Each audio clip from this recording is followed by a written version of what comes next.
Good evening. My name is Gary Darnell. I'm a City of Salem hearings official. For the record is 5:30 on Wednesday, August 26th, 2026. This evening, we have two hearings on our docket. The first hearing concerns a request for a zone change from mixed use 3 to mixed use 2 for property located at 3333 Market Street Northeast. The applicant in this matter is the City of Salem. This is case number CU 26-01.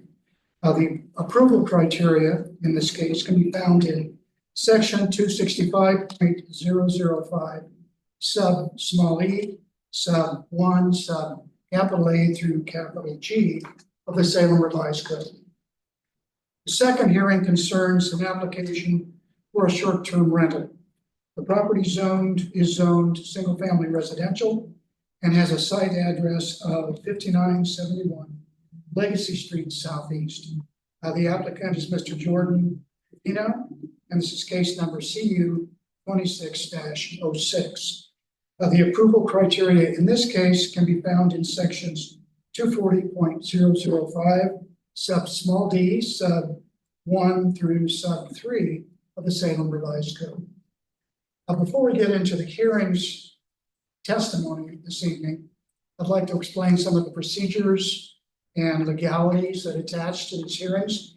The hearings can be characterized as being quasi-judicial and de novo.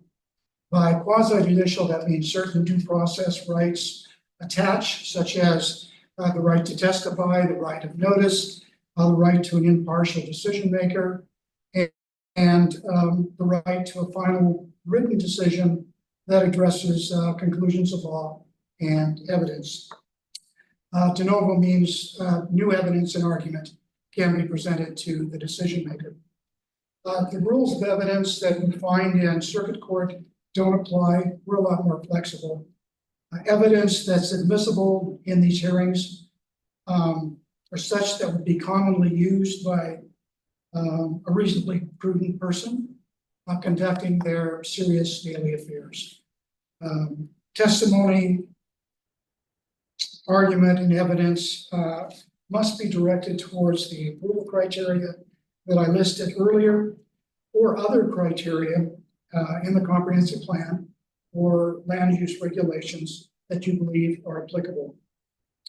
It's important to note that you need to raise procedural or substantive issues at this hearing or to the appellate body, and I'll talk about your appeal rights in just a second. Failure to raise an issue that's accompanied by statements or evidence that's sufficient to afford the decision maker or other parties the ability or opportunity to respond to the issue precludes your ability to appeal the issue to the Land Use Board of Appeals. Failure by the applicant to raise constitutional or other issues relating to the proposed conditions of approval with sufficient specificity to allow the local government or its designee to respond to that issue will preclude an action that damages circuit court. The burden of proof in these matters lies with, well, each fact or position lies with the person who raised that fact or position. The ultimate burden of proof lies with the applicant to show that all applicable approval criteria have been satisfied or that it's feasible to satisfy the approval criteria through conditions. The record in this matter consists of the application and supporting information, supporting documents, any testimony, written or oral, that's been admitted prior to or during the hearing, or later if we keep the record open. By statute, you have the right to request that the record be held open for 7 days. You don't have to give a reason for that request. You merely need to make that request before the hearing concludes. If the record is held open, then we'll talk about how long it's held open. Normally, it's held open for a period of 7 days to allow new evidence, another 7 days for all parties to review those that evidence or those comments or arguments and respond in writing. And then finally, a week for the applicant for final summary or argument with no new evidence. You also have the right to request a continuance of the hearing. That's discretionary with the hearings official. You need to show that merely holding the record open for a certain period of time isn't adequate to satisfy your concerns.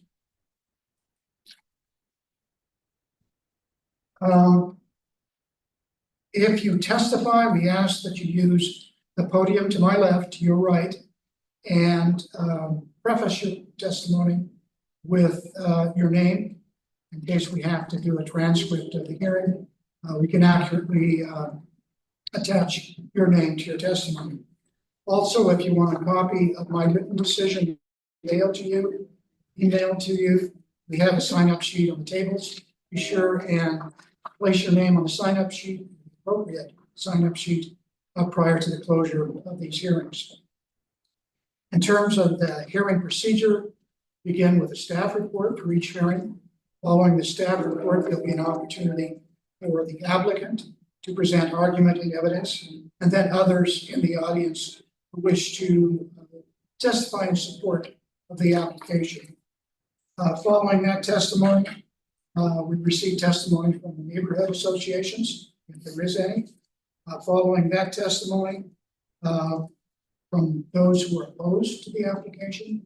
And then finally, testimony from those who would rather not be identified as being in favor of or opposed to the application, but might have statements or questions to ask. At the conclusion of that testimony, I'll turn to staff and see if they wish to address any of the issues or questions raised. And then finally, there'll be an opportunity for the applicant for final summary or final argument, but not to present any new evidence. In regard to the zone change hearing, any person that has standing, which basically means any person who testified either in writing or in person, may appeal the decision to the city council. And you have 15 days to do so from the date of the notice of the written decision is mailed. In regard to the conditional use permit for short-term rental, the appeal goes to the Salem Planning Commission. And again, you have 15 days to appeal that decision from the date of mailing. The appeal is de novo, so that means you can raise new evidence and new argument for those respective bodies. As I indicated earlier, the Salem Code requires that the decision maker be impartial. In that regard, I'd like to indicate in regard to the zone change that I have no conflicts of interest, nor do I have actually, nor have I had any ex parte contacts. Conflict of interest is where my decision would benefit or prevent a detriment to myself, financial detriment to myself, a family member, a household member, or a member or a business that I'm associated with. An ex parte contact is where the decision maker receives a communication outside this public venue, and it goes to the merits or the substance of the matter the decision maker is hearing. In that case, the decision maker needs to declare the nature of that and allow challenges to the impartiality of the decision maker. I'll address my impartiality for the second hearing when we begin that hearing. If there are any questions regarding our procedures? If not, I'd like to ask for the staff report.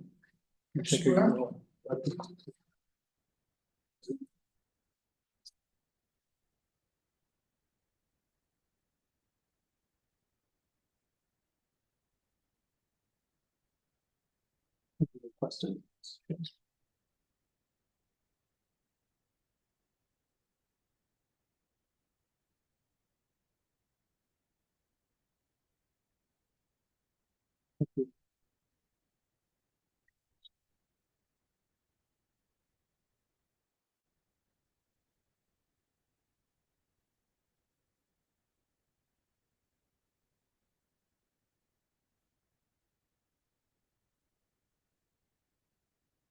I'd also like to indicate, we've had two requests, a written request that the record be held open in this matter, so we'll address that at the end of the hearing.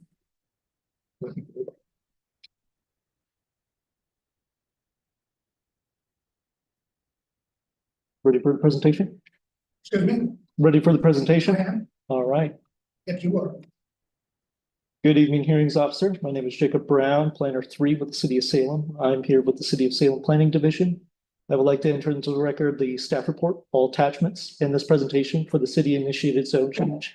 Case number 26-01, located at 3333 Market Street, Northeast. So received.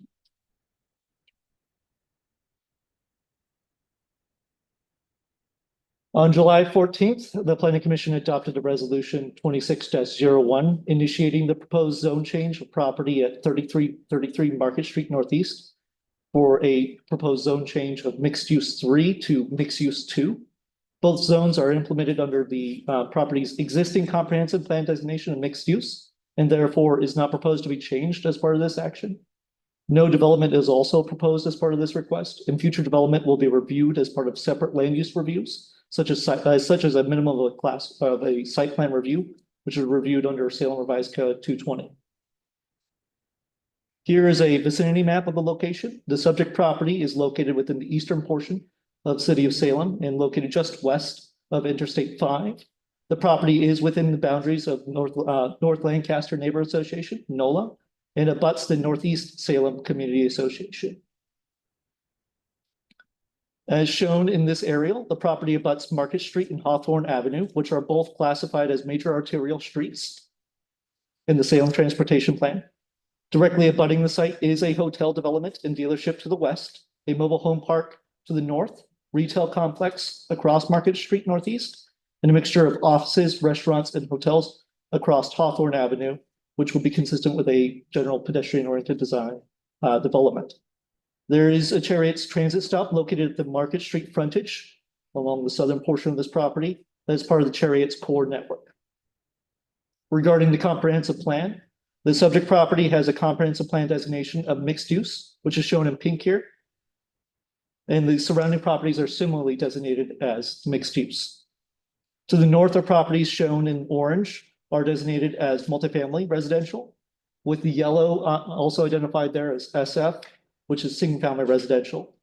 East of the interstate are properties with a designation of, or east of Interstate 5 are properties designated as commercial.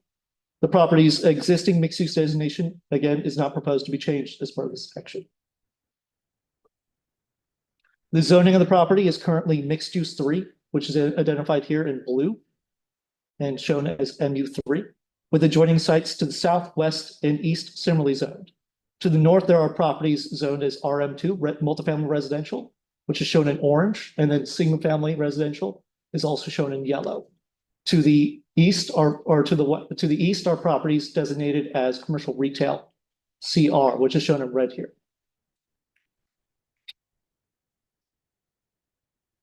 Regarding site conditions of the property itself is approximately 3.09 acres in size and previously operated as a park and ride facility owned by the Oregon Department of Transportation.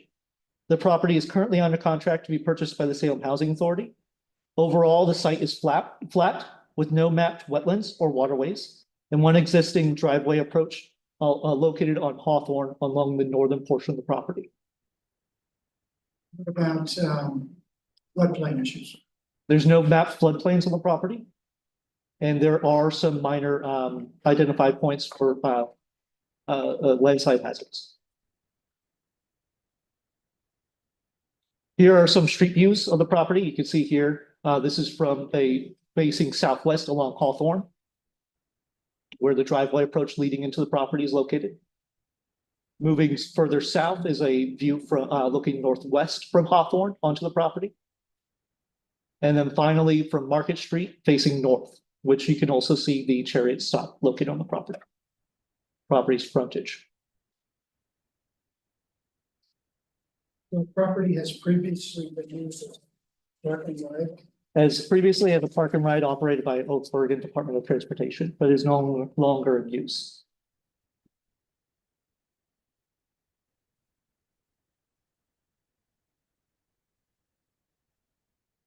So regarding approval criteria, as discussed in the staff report, the property was redesignated as mixed use from commercial and rezoned as mixed use from CR to mixed use 3, commercial retail mixed use 3 in 2022 through the Our Salem project. The Our Salem project was a multi-year project to update the city's comprehensive plan map, and zoning map and zoning code, which resulted in redesignation and rezoning properties such as this and adjoining properties to the site. The MU3 zone was created through Our Salem and primarily applied to properties that had been zoned CR, which were located along major streets such as major arterials, and primarily applied to and those are served by transit as well. The zone was created in order to allow housing as a permitted use, limit uses that may be impactful to surrounding residential uses, and introduce limited design standards intended to promote walkable mixed-use areas for the mixed-use 3.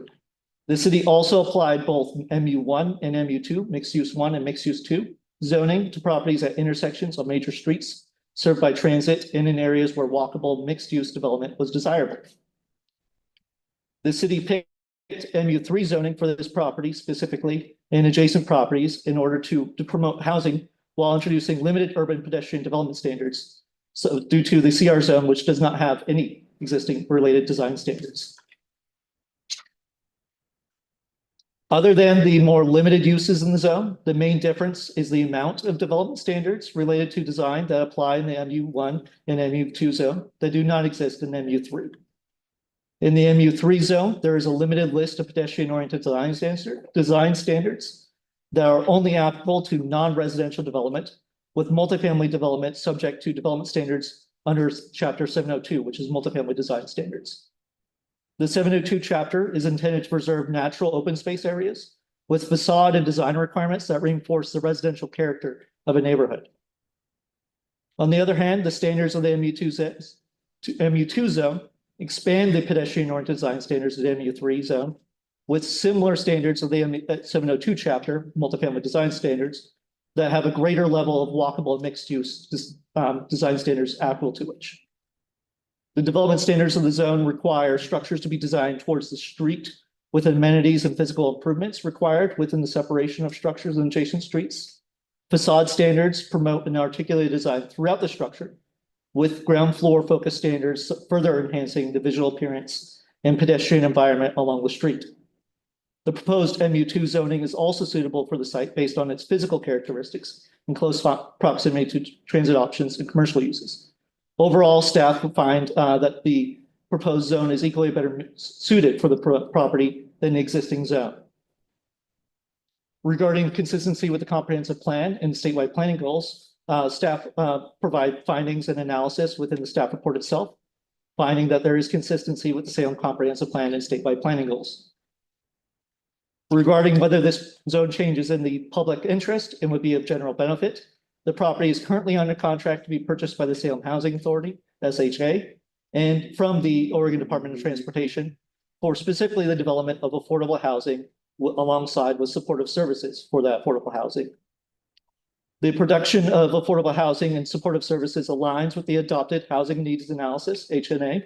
Further HNA action items, H, support development of permanent supportive housing of the adopted housing production strategy in compliance with the statewide planning goal, goal 10, which is housing by supporting development of affordable housing for Salem residents.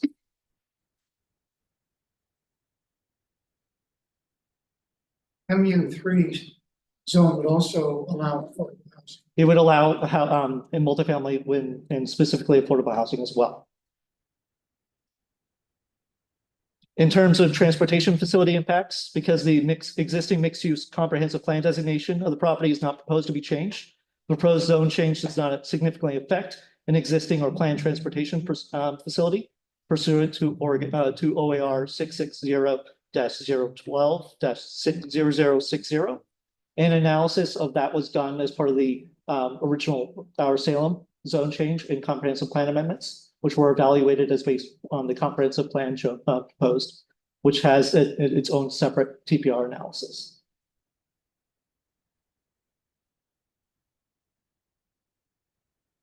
Regarding testimony received, notice of the application and public hearing was provided to both North Lancaster Neighborhood Association and the abutting Northeast Salem Community Association, and no comments were received. No concerns were raised with any other city departments or divisions, and no comments were received from other public agencies on the application. The properties are not located with the neighborhood association. However, there were 13 comments received from the public, raising concerns on the application. Such concerns include concerns with off-street parking availability and traffic impacts of future development on the property. Future development of the property, again, will be reviewed under a separate land use application at a minimum site plan review. Conflict of interest was identified as part of the application, which staff can provide additional clarification on the application, but it is a city-initiated application initiated by Planning Commission. And this is a part of the review process for a zone change. There was indications that incorrect hearing notice was provided with incorrect times. The early notice was provided to surrounding neighbors and public agencies and neighbor association. And then in addition to that, there was also another comment, another notice of the hearing provided. Those notices were provided in addition to each other. They did note an incorrect time of 5 p.m. rather than the hearing officer's time of 5:30. Staff were available prior to the 5 p.m. time to allow the public to enter into this hearing itself. There's indications that notice was not provided to DLCD, the Department of Land Conservation and Development. DLCD is only required to be notified of a zone change is if it was consolidated with a comprehensive plan amendment. And again, this property existing comprehensive plan designation is not proposed to be changed. City-initiated application does not contain the required application submittals. This is a city-initiated application, and the plan administrator can waive requirements for applications. Application is not in the public interest or general benefit, as discussed within the staff report and provided within this presentation. Staff find that it is in general benefit in the public interest. Statewide planning goals is not listed in the hearing notice as criteria. Under the criteria for a zone change, lists that it was required to be consistent with planning goals, with statewide planning goals in the comprehensive plan. Design review allows public input and no other review mechanism would be required. The elimination of design review is a type 1. It's a type 1 application for design review. It could be consolidated with a larger type 2 application, which does require public notice. But with a type 1 application does not require inherently public notice to be provided. They are objective standards under the 702 chapter. So they're clear and objective standards. In addition to site plan reviews, also clear and objective standards. However, if they are consolidated with a discretionary permit, such as class 2 driveway approach permit or an adjustment application, it will require a notice of the application to adjoining neighbors and public within 250 feet.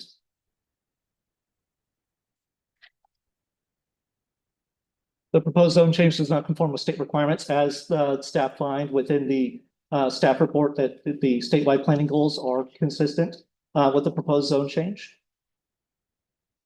And then error in the content of the staff report. There is an error made on page 9, which identifies that the property abuts Hayesville Street, which it does not. It abuts Market Street and Hawthorne, which are both designated major arterials. And then on the same page in the paragraph right below it, it identifies that the proposed zone changes to MU3, which in fact is to MU2, which I would like to have reflected in the record. As such, staff recommend to approve the zone change from MU3 to MU2 as part of the proposed recommendation. However, the hearings officer can choose to leave the record open, and I can provide the times for the record to be remained open. So you indicated we've got 2 requests already. Understood. So as part of the remaining the record open, the record could be remained open until September 2nd for 7 days for any new material to be provided as part of it till 5 p.m. And then open record to respond to material provided within the record September 9th at 5 p.m. And then final rebuttal by the city, which is the applicant in the situation, is provided on September 16th at 5 p.m. Okay, I'll make that decision at the end of Understood. the hearing, after I hear from the testimony. That concludes staff's presentation. Clarification, any affordable housing development that occurs on this property has to go through site. Any development of housing that is multifamily in nature, so 5 or more residential units, that is not cottage cluster, which is a specific definition under state requirements, is required to go through site plan review. Okay. Thank you. Thank you.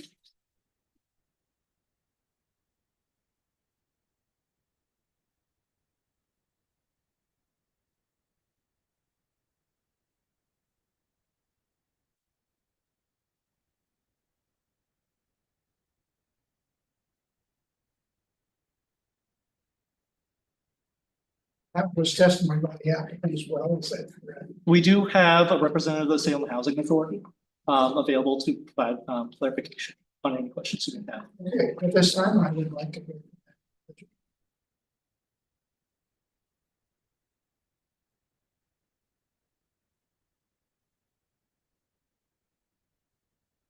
They are available via Zoom. Unfortunately, their staff has been sick, so they were unable to make it in person.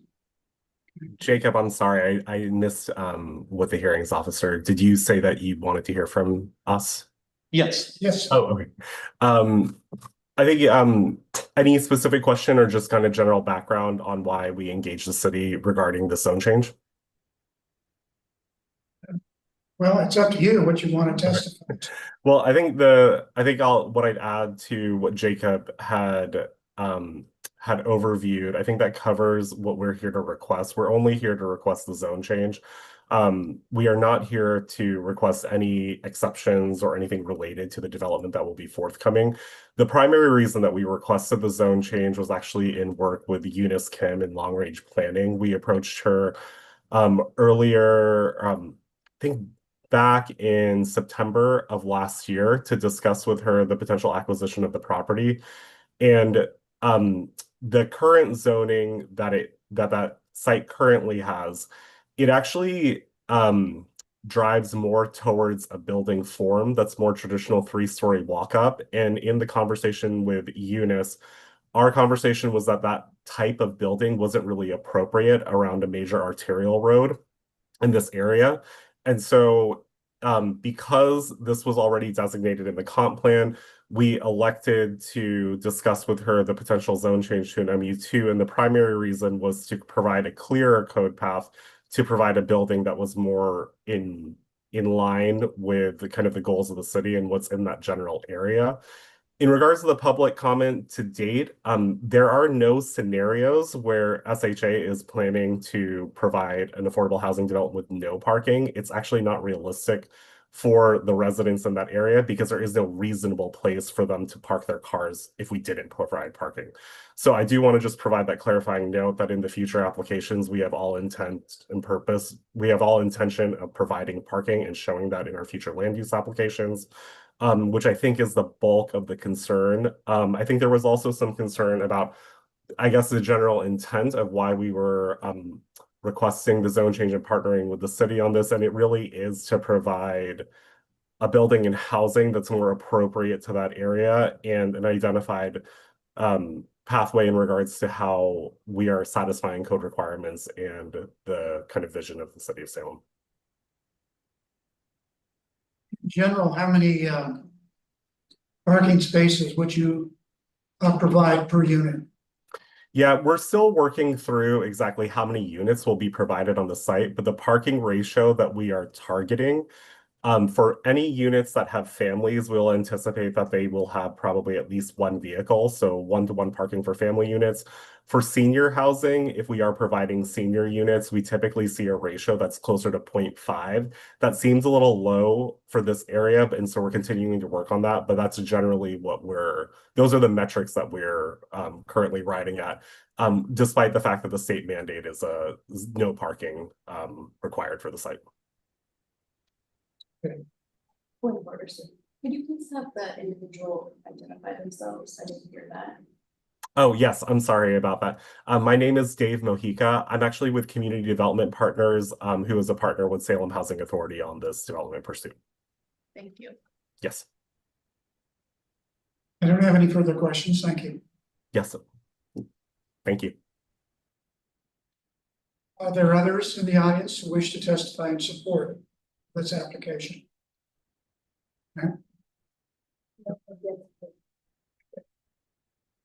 Is there a representative of the neighborhood association? Okay, I have a list of individuals who wish to testify in opposition. Mr. Torillo?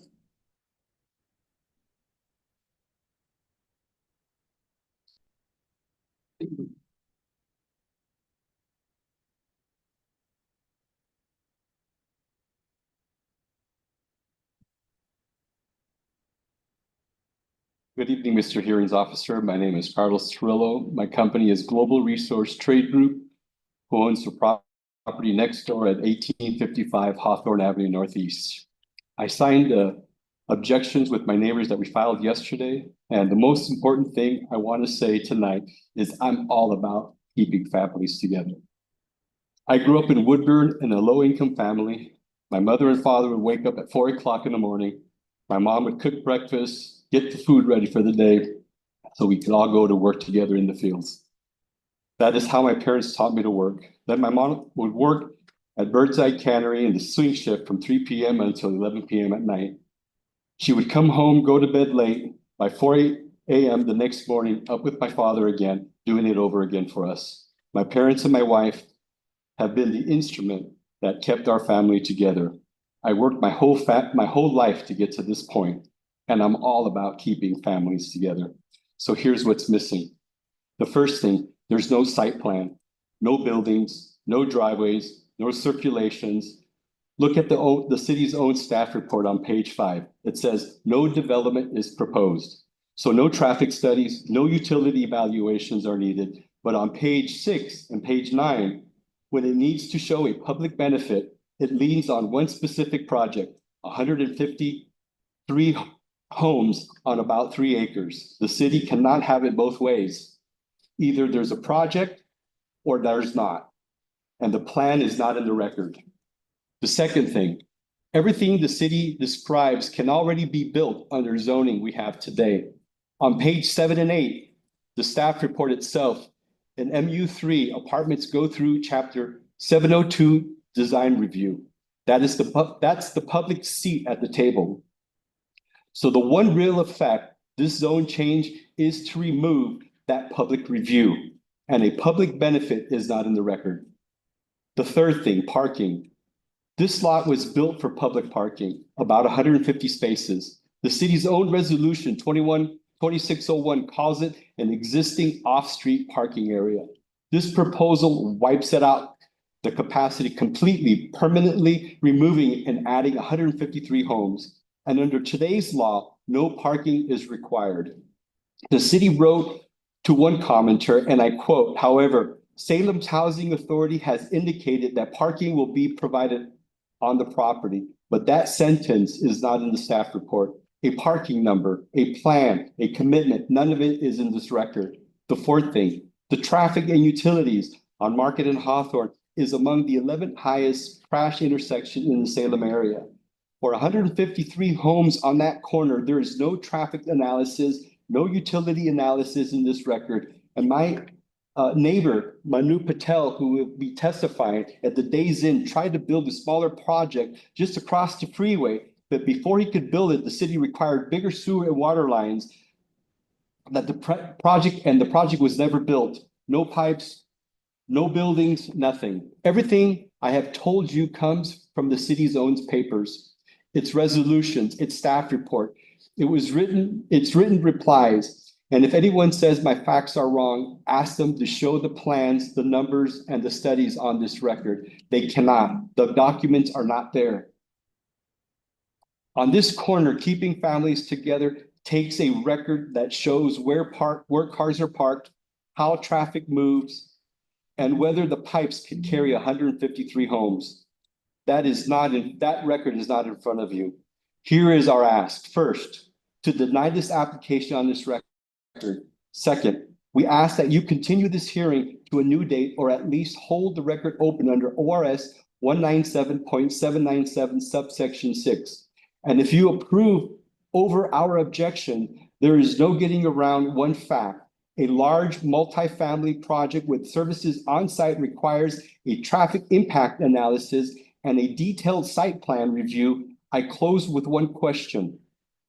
Will you condition any approval on a publicly noticed Class 3 site plan review under SRC 220.005 subsection B3 with a traffic impact analysis under SRC 803.015 subsection B2? Without that condition, the property owners in this room will never have a real chance to weigh in on this project. Thank you, Mr. Hearings Officer. I am all about keeping families together, and I'm all about keeping that corner safe for them.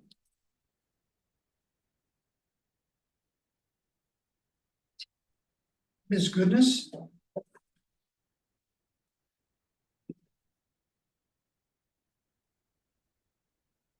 I in the correct spot here? Yeah. Okay. Put that away. Just, Where's the mic? you don't have to, so just. Oh, okay.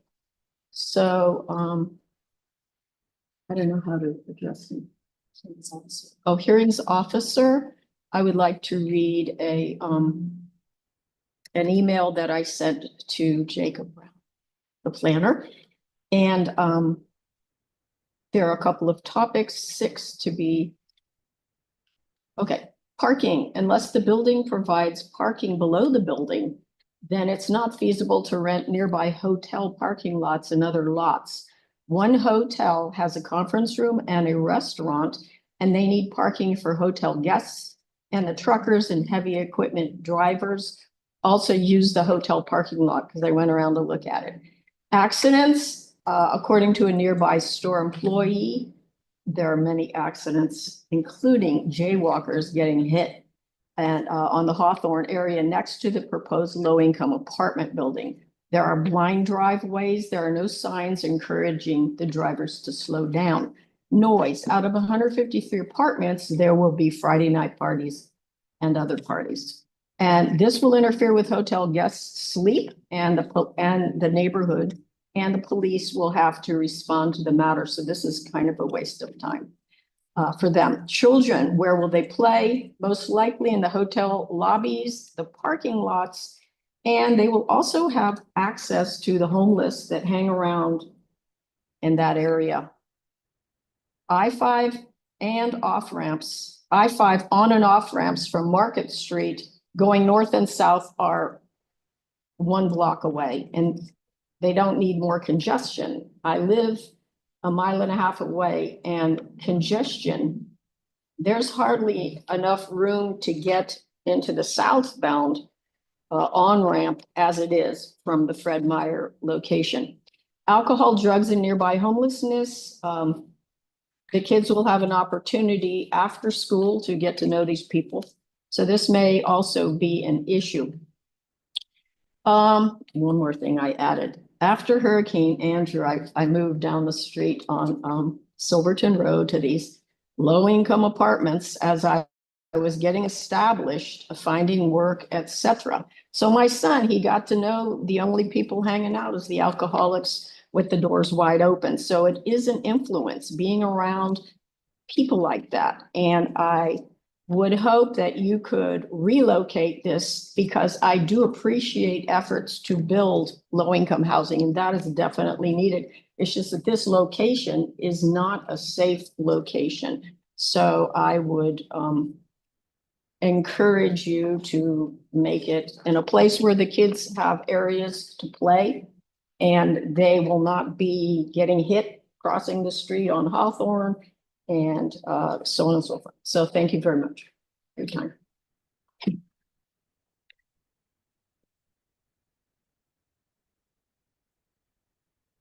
Girish Patel? Well, I'm Yuresh Patel from Comfort Inn and Suites, which sits right across this lot. As far as I'm concerned, we've been facing a lot of issues with homelessness in that area. My guests are getting, and they get a lot of break-ins. The homeless have came into our hotel and caused violence. I don't see 153 units, families living in this And area. everybody here, Safely. Mr. Patel? I'll speak louder. I don't see the safety for families in this area. I don't think it's the right area for families to have multi-unit, multi-use housing to be there. And then traffic definitely is an issue, which has already been mentioned. Parking is an issue.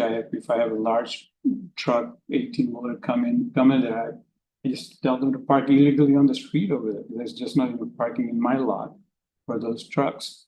So having this many units, I'm sure they're gonna have cars. Somebody's gotta have a car, you know.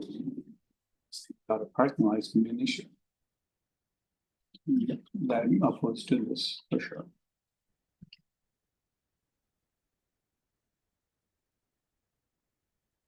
Manny Patel?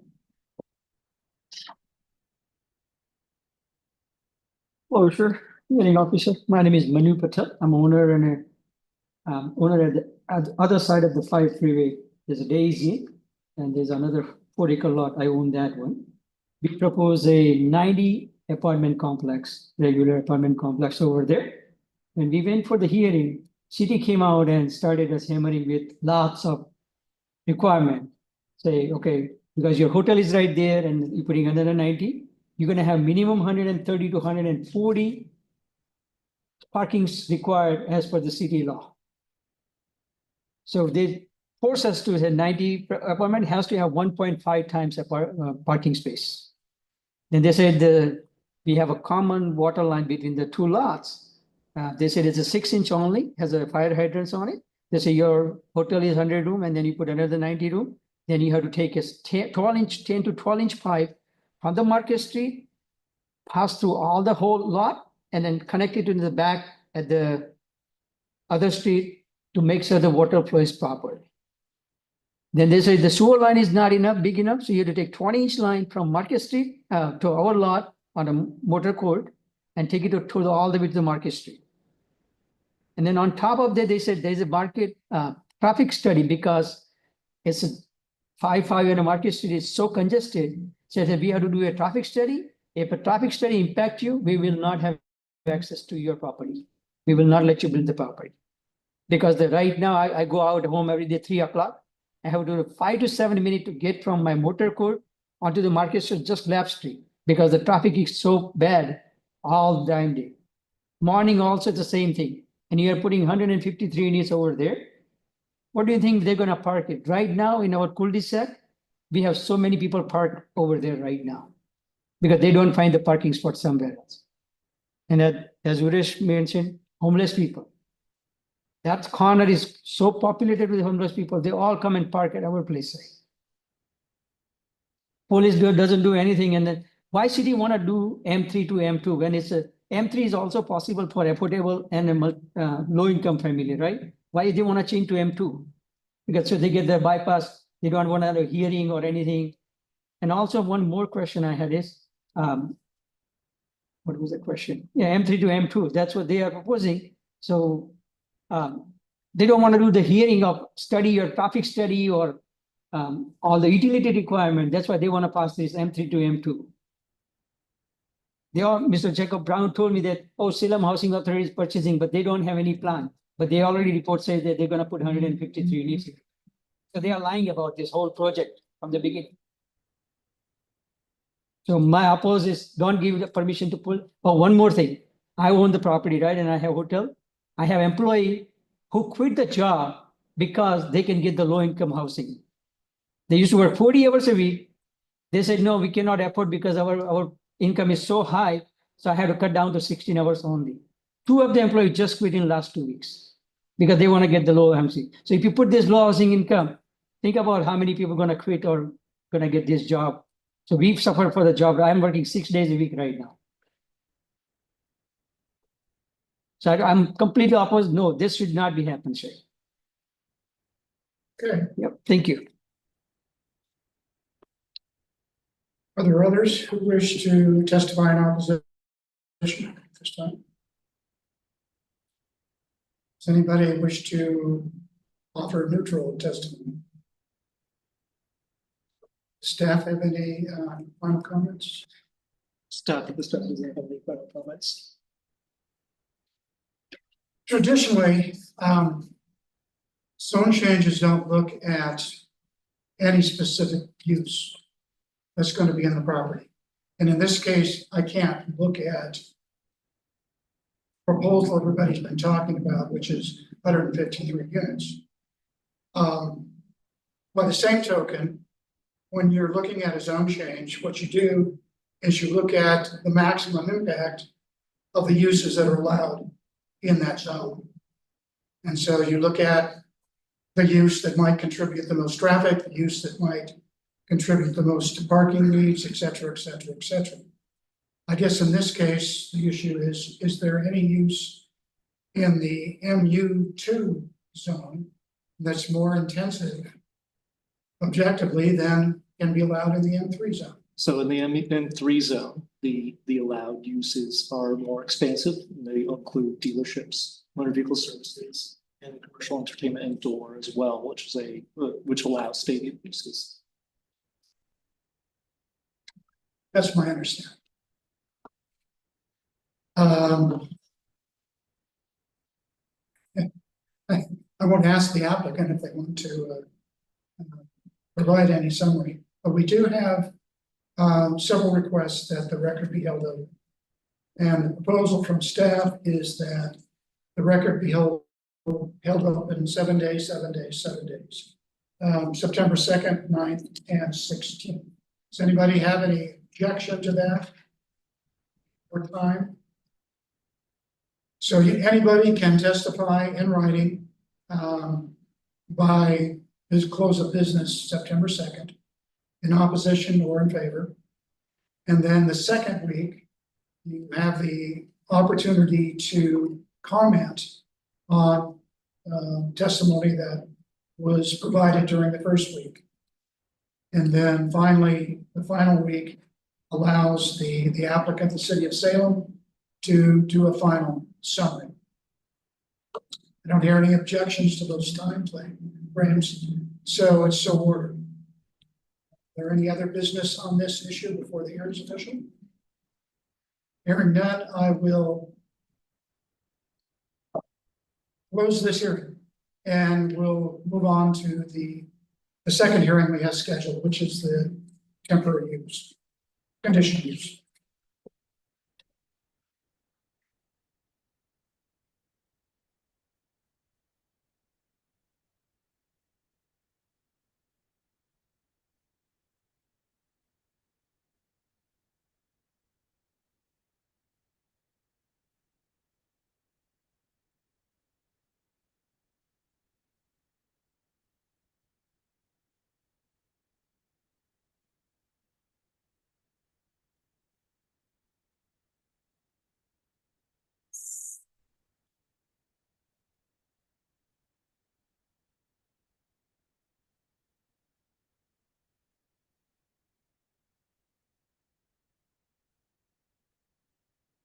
Okay, one second. Okay. Second hearing concerns an application for a short-term rental, site address of 5971 Legacy Street Southeast. The applicant is Jordan Trevino. It's case number CU 2606. And again, the approval criteria can be found in sections 240.005 sub small d, sub 1 through sub 3. In regard to this application, I'd like to indicate that I've had no ex-party contacts, nor do I have any actual or potential conflicts of interest. At this time, members of the audience can challenge my impartiality or the jurisdiction of the hearing official. Hearing no challenges, I'd ask for the start. Thank you. Good evening. My name is Abigail Peterson, and I'm a planner with the Planning Division, and I'm here to present the conditional use case 2606 for 5971 Legacy Street Southeast. At this time, I request that this presentation, the staff report, and all comments received be submitted into the record.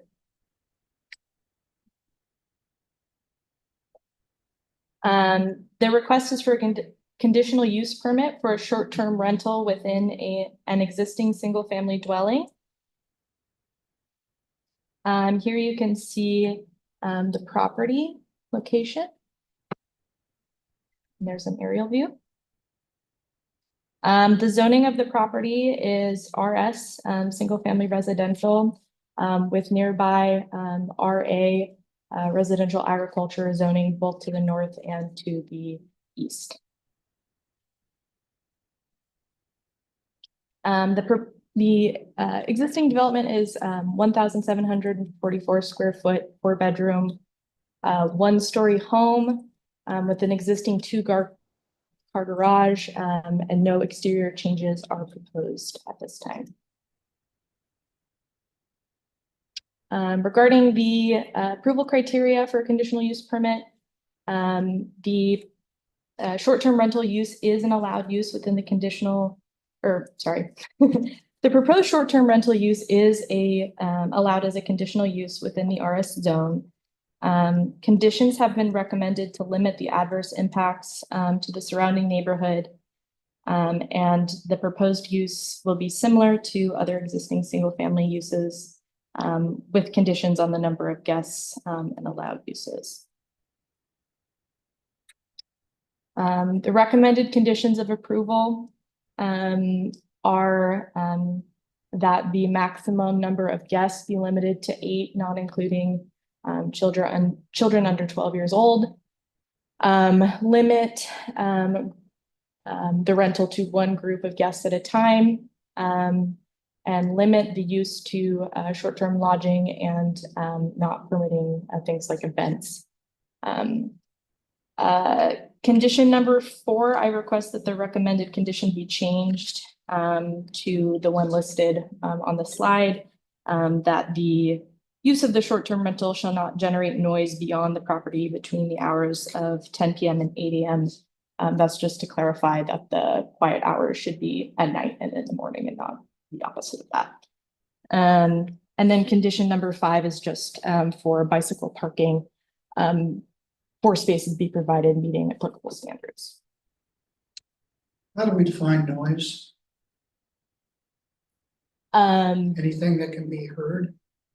Specifically, it's like noise generated beyond the property, so anything that can be heard outside of the property. So any sounds from the subject property after 10 o'clock is considered noise. Yes. I mean, the city has a noise ordinance where there's a specific measurement of a decibel at the property line that's allowed. I don't know the exact number, but that's generally what Yes, that's. I'm aware of that. That's not the same as noise. So if that's the standard, then it should be in the condition. I mean, if it's something stricter than that, then there should be some explanation as to that. Okay. So think about that. I mean, noise is a very subjective term. And if I was a neighbor and I heard something from the neighbors and I didn't like it, no matter how loud it was, I might be upset. There needs to be a more objective standard to provide the applicant, for instance, with structure for what that condition actually means. Okay, I understood. There was no testimony received. Oh yeah, it did. There was no testimony received from the neighborhood association or any public agencies. There were comments received after the comment period. 4 comments were received during that time. 1 comment provided by the public was in support. There were 3 other comments that had issues with the possibility of parking issues, increased traffic, increased noise, and neighborhood compatibility. Regarding the parking issues, the City of Salem does not require a minimum amount of off-street parking for any use. The dwelling is developed with a 2-car garage and a driveway, which could permit 2 additional cars to park. on the property. And the proposed conditions do limit the total number of guests over the age of 12, as well as limiting events and other uses outside of lodging. So staff believes that this would, these conditions would reduce the traffic and parking convenience. Regarding noise, noise is regulated by the Salem Revised Code, chapter 93 and 51. And it is unlawful to exceed certain maximum sound levels without approved event sound permit. And the recommended conditions of approval with the proposed edits limit the use of the property, as well as implement quiet hours during the night and early morning. Regarding neighborhood compatibility, while the short-term rental isn't long-term lodging, it is similar to long-term lodging in that it provides a place for accommodation, for living, and sleeping for guests that for less than a period of less than 30 days. And guests will presumably do things similarly to other residents of the neighborhood, such as eat, sleep, work, and visit other locations. There was one comment that was received that had listed issues with recommendations 1 through 4. They claim that condition 1 does not sufficiently limit the total number of individuals. The hearings officer has approved this condition before as a way to limit the total number of individuals. They also claim that condition 2 and 3 are vague and cannot be enforced. If the neighbors have issues with, anything, they can reach out to the local representative, as this information is publicly available on the City of Salem's website. And if there are still issues, they can reach out to code enforcement, as conditions of a conditional use permit are required to be enforced like any other requirements in the Unified Development Code. And if there are found to be repeated violations of the conditions, the city could withhold or revoke a short-term rental license, which is required to operate. And then the issues with condition 4 could be edited, could be fixed by editing that condition in a number of different ways. So in conclusion, staff recommends approval with conditions of approval as outlined in this presentation. Questions? In the past, and I think the last short-term rental conditional use permit, one of the conditions was added that required the applicant to provide contact information to adjacent properties. I mean, going on the website, posting something, going through, a party at 2 o'clock in the morning, that's not going to solve the problem. They need to have somebody that they can contact immediately and say, hey, there's a party at your short-term rental, please do something about it. Don't worry about it. I'll put it in the conditions. Thank you. All right, thank you. At this time, is the applicant present? Mr. Dominguez. We'll just stop it, sure. Yeah.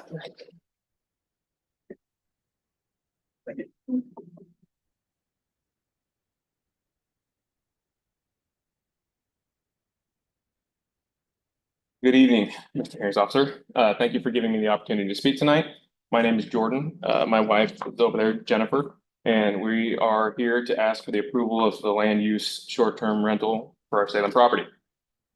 We understand that this is a residential neighborhood, and we take that very seriously.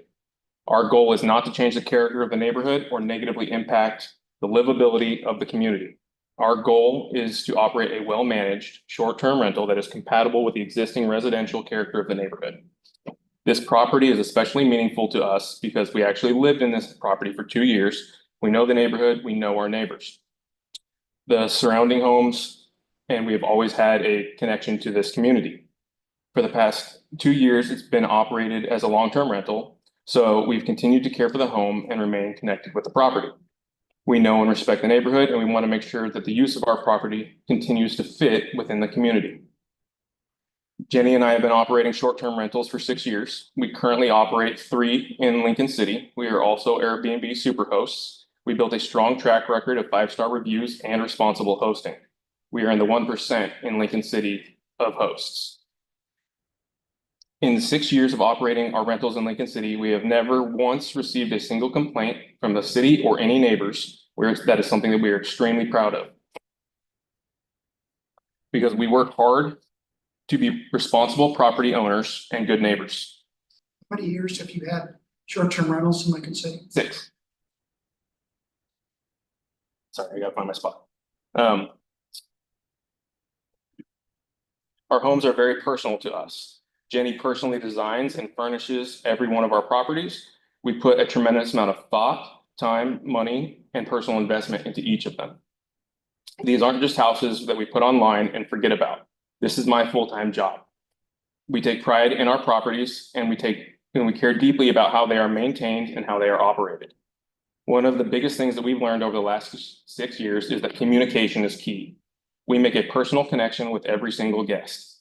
We don't simply accept a reservation and give somebody our door code. We communicate with them personally. We ask what brings them into town. We ask who is coming. We want to know how many people will be staying, and we get to actually know why they're going to be staying in our home before they arrive. This is important because this house is something that is ours, that we pay for, that we have to make sure that we don't want it damaged, much less damaging our community. We also leave personalized welcome letters and gift baskets for every guest. It is important to us because it creates a personal connection between us and the people that we are hosting. Let them know that there are real people behind the property that they are staying at. When that happens, it increases their experience, but also reminds them to treat this property as somebody else's home in the neighborhood that they are staying in, with respect. Because of that communication, we know who is coming to our house and why they're coming. We aren't blindly handing our property over to strangers. Before guests arrive, we make our expectations very clear. We have strict rules regarding occupancy, parking, noise, and parties. There will be absolutely no parties or events. The property is intended for lodging. We expect guests to respect the home and the neighborhood. We have several safeguards in place. What are the parking? I'm sorry? What are your parking regulations? So we have the 4 spots, the 2 in the garage, 2 in the driveway, and then there is a spot directly in front of our home that is adjacent to the driveway that is. In the street? Yes. Our home, the way it is used, we do not anticipate 5 vehicles being there, and we will have that in the listing that our, we would like them to use the parking spaces in the garage to prevent any off-street parking. But we will not have any other impact that is any different than any other home that's utilizing off-street parking in front of their property as well. Does that make sense? Yeah, Okay. So is it basically a requirement, if you can use the garage? Yeah, so and the that's, driveway? yes, because what we don't want is we have 4 spots. And so by communicating our expectation that if you have more than 2 vehicles, please put them in the driveway, right? We also have cameras on the front that are pointed towards our driveway. And the front door. So we will be able to see that area to make sure that those are being utilized properly. And once again, this is where communication with our guests, we communicate to them on the day they book, 7 days before they come and stay, and then the day of that they arrive. So this communication is going on the entire time. So as I said, I'm sorry, do you have any other questions regarding that? I may. Okay, yeah. So we've installed the exterior security cameras that were not there during the long-term renters because that was their prerogative. They didn't want them. But they are up there now. So we can monitor the property and respond quickly. 2 cameras for. Yes. And our neighbor bordering us on would be the south side. Melanie will be our housekeeper. She will be at the property regularly and she lives next door. and will also be another set of eyes on the home. She knows us, she knows the property, and can immediately let us know if something doesn't look right. We also have family very close by. My wife's sister Diana lives approximately 3 minutes away on Katie Bug Street, on the same street, Mildred, just 4 streets down, that you turn on to get to our home. And my brother Kevin lives about 5 minutes away on Newtown Avenue. So if anything ever requires somebody physically needing to respond, we have a support system and a team in place to do so. Jenny and I also plan to come to Salem a few times each month to walk the property and make sure everything's being maintained to our standards. We are willing to give, as you spoke about, this is perfect. We are willing to give our phone number directly to any neighbor that requests it. There's no reason why they shouldn't be able to get a hold of us. We don't want a neighbor to have a concern and to not know who to contact. So we fully agree with that. We understand that a short-term rental needs to be operated in a way that minimizes impacts on the surrounding residents and preserves the livability and character of the neighborhood, and we share that goal. We do not want this home to stand out as a problem in the neighborhood. We want it to blend in. Because we've lived in this home ourselves, we understand what it means to have neighbors living around you. We wouldn't want someone operating a property next to us in a way that negatively affected our neighborhood, and we do not intend to do that to any of our neighbors.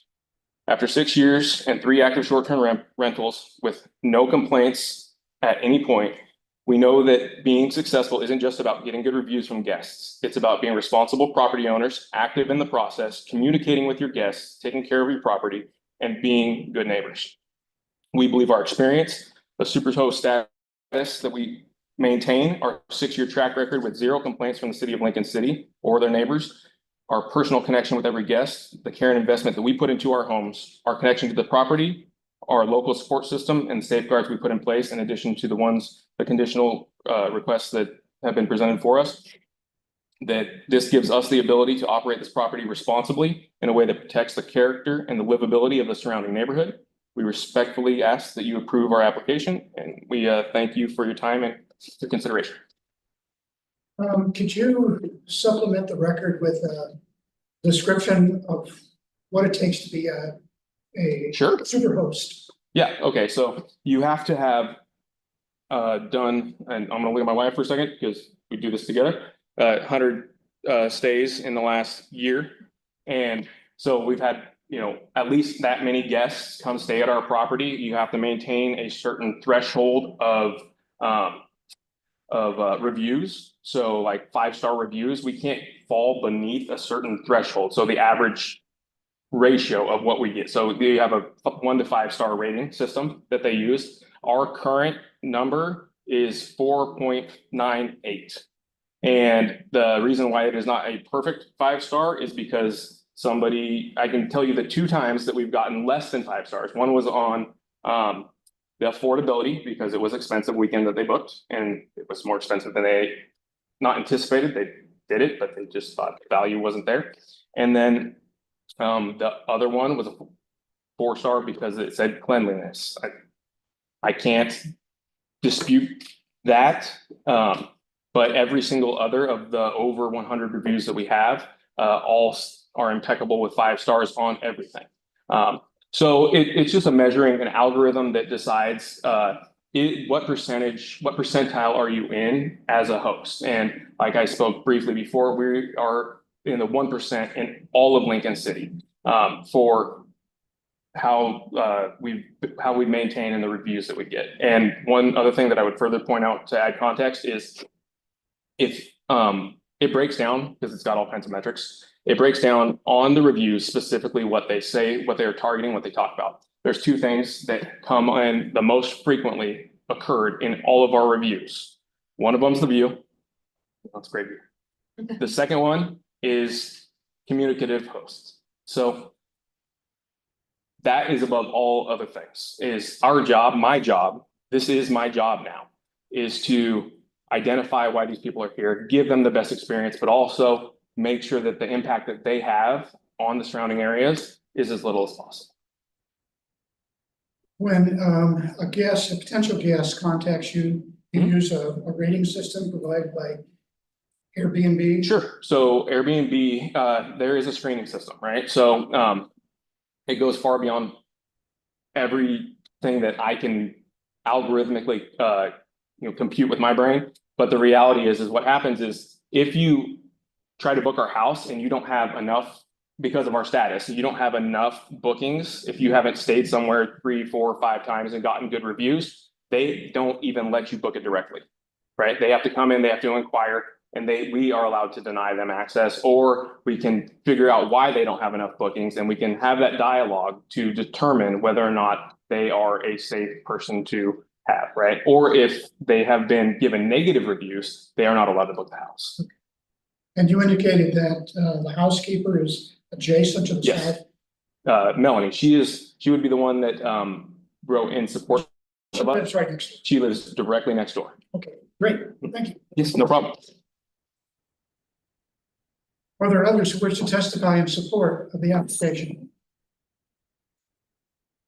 Is there a representative from the neighborhood association which is testifying? Are there those who wish to testify in opposition? I think I started one. Oh. Yeah. Ms. Zhao? Yeah.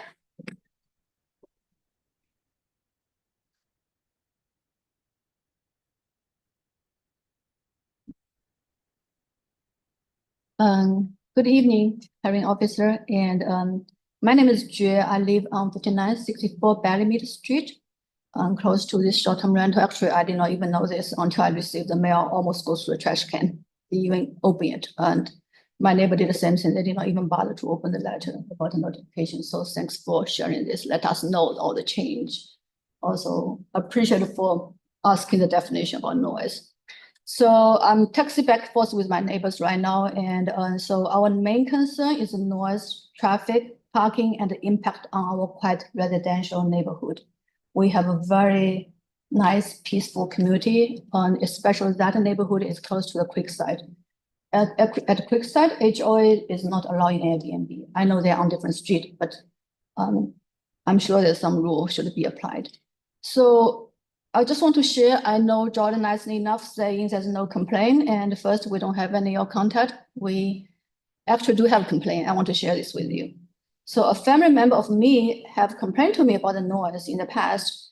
You know, I just said, okay, just whatever. And then when we received the letter, I started talking to my next door neighbor. So she texted me back. She said, there's one night, there's people in that property stayed up till early hours of the morning, drinking and talking very loud.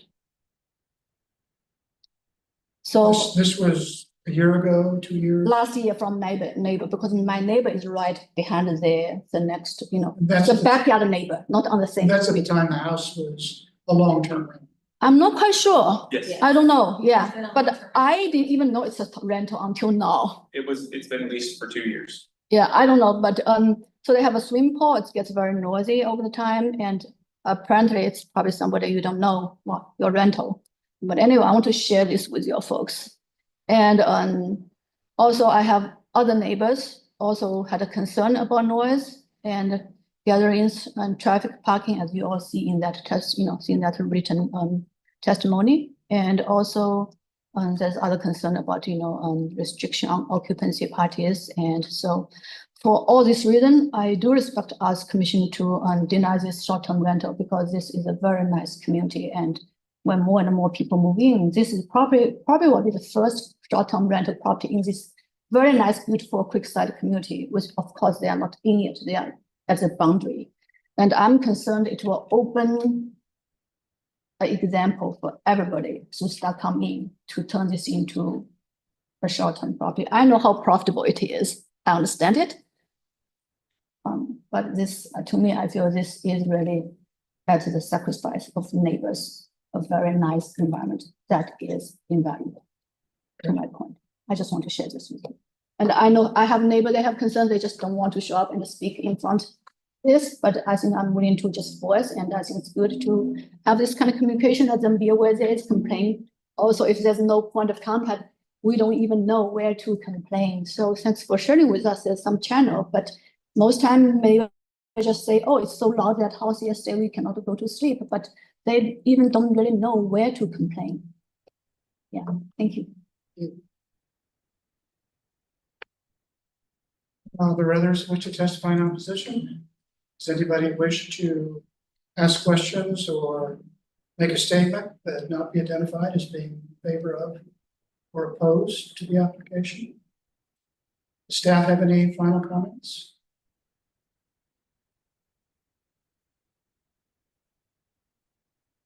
The record shows staff has no final comments.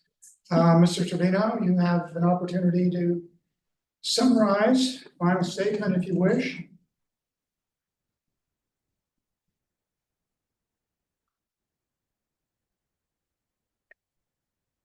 Thank you. So to speak, I know that I'm supposed to speak to you. The reason why nobody has my contact information immediately is because it's not a short-term rental currently. It is a long-term rental. And like we talked about, I have no issue giving any neighbor my contact information. But we'd like to thank you for the opportunity to respond to concerns raised regarding the application process. We understand and respect the concerns of our neighbors regarding noise and the character of the neighborhood. We live in residential communities and we take this very seriously. However, we believe that several of the concerns raised in opposition rely on speculation about what could happen rather than the actual operation of what we are proposing. Prior noise complaints of a long-term tenant should not be assumed to represent the future operations of what we're trying to do. The opposition letter refers to noise that allegedly occurred at the property in the past, statements attributed to family members and nearby residents. We don't dispute that somebody may have had experienced a noise at the property. However, anecdotal notes and reports do not establish that our proposed short-term rental operation with the conditions that are set before us will create an unreasonable noise. The property cannot be operated responsibly. In fact, trying to obtain the conditional use permit and following additional guidelines and structures is in order to meet the expectations of our neighbors. Two, a short-term rental does not automatically assume or mean that parties or excessive noise are going to happen. Our property will be professionally managed with clear house rules, occupancy limitations, as spoke about before, quiet hours expectations, direct communication with guests. Guests will be informed before and during their stay about the rules, the neighborhood, excessive noise, restrictions of parties or events, disruptive behavior will not be tolerated. Three, the swimming pool is not evidence that the property will create a noise problem. The opposition specifically raises concerns that the backyard swimming pool assumes that guests will use it for loud gatherings late into the night, which would violate several of the rules that we are outlining and firmly going to be enforcing. The existence of a pool does not mean that the property will be used for parties or unreasonable noise will occur. Furthermore, and this is very important, the pool will be closed for a consecutive period of 8 to 9 months during the year. So it will only be operational during the summertime. Normal residential activities such as swimming, talking, spending time outdoors, and enjoying your backyard are not inherently incompatible with the residential neighborhood that we have currently. We intend to establish and enforce specific expectations regarding outdoor use and nighttime quiet. 4, we will have a greater ability to monitor the property than many traditional rental arrangements. The important distinction is that this property will be actively managed. As mentioned earlier, with direct communication, I won't keep going over it, but we establish rules before the guests arrive and during the stay. We are not simply placing the property on a rental platform and leaving it to unknown occupants with zero oversight. Our reputation and ability to continue operating the property depend on the responsible management and positive relationships with both the guests that we host and the surrounding community. 5, the concerns about traffic and parking are speculative. The opposition letter raises concerns about increased traffic, parking, and guest turnover. The proposed venue is a single-family resident and is not a commercial venue. It is not a party facility, nor is it a multi-family unit dwelling. The amount of vehicles will be no different than any other residential property in the neighborhood. Guest arrivals and departures will occur at a residential property that already has established access and parking. We will provide guests with clear instructions, as we spoke about, regarding where they should park if they have more than 2 vehicles, to use the the garage. And not permit guests to obstruct neighboring properties. Melanie, our bordering neighbor, has guaranteed that she will let us know if there are any parking, traffic, or noise violations. We are also willing to give our personal cell phone numbers out. I said it again, and I will make that available however you deem fit, or anybody asks, they can have it. And if you would like it, you could have it tonight. And we talked about the 2 front-facing cameras that we installed to verify that these actions are followed. 6, the property remains residential in appearance and in function. It will remain a single-family home, with the primary difference being the length of occupancy, not the physical character of the property or how it's used. Willing to be accountable is one of the most important things. We recognize that being a good neighbor simply means more than complying with the requirements. We completely understand the importance of a safe and quiet neighborhood and have no intention whatsoever of affecting our neighbors or the neighborhood in a negative way. We are willing to establish the strong operating standards that include clearly communicated quiet hour requirements, no parties or events, strict occupancy limits, clear parking instructions, the direct communication regarding neighborhood expectations, prompt response to legitimate neighborhood complaints, immediate intervention when guests violate the rules, removal of guests who engage in disruptive or prohibitive behavior when it is appropriate. We believe these measures address the legitimate concerns raised while allowing us to use our property in a responsible way. We are committed to operating this as a professionally managed and responsible short-term rental and to being respectful to our neighbors. Thank you for considering our response and for allowing us the opportunity to address the concerns that were raised. We respectfully request that the conditional use permit be approved, subject to your requirements and reasonable operating conditions that you may determine fit. One further question. Yes. Have you ever had cause to cancel a contract because of the behavior of one of your guests? No. So what we have had to do is a guest put in inquiries before about hosting events at the property, not this one, but one of the ones that we manage in Lincoln City. And we told them that that's not something that we can do. Any events, first of all, you'd have to get a permit from the city to host an event of any kind, and we don't allow them. So we told them that unfortunately we cannot host you for that purpose. And they moved on to another property, and their request was we had to deny it because we do have to respond. We can't just leave a request open. That's part of the maintaining our superhost status, but we had to deny their request, explain to them why we denied it, and they had to go look for lodging elsewhere.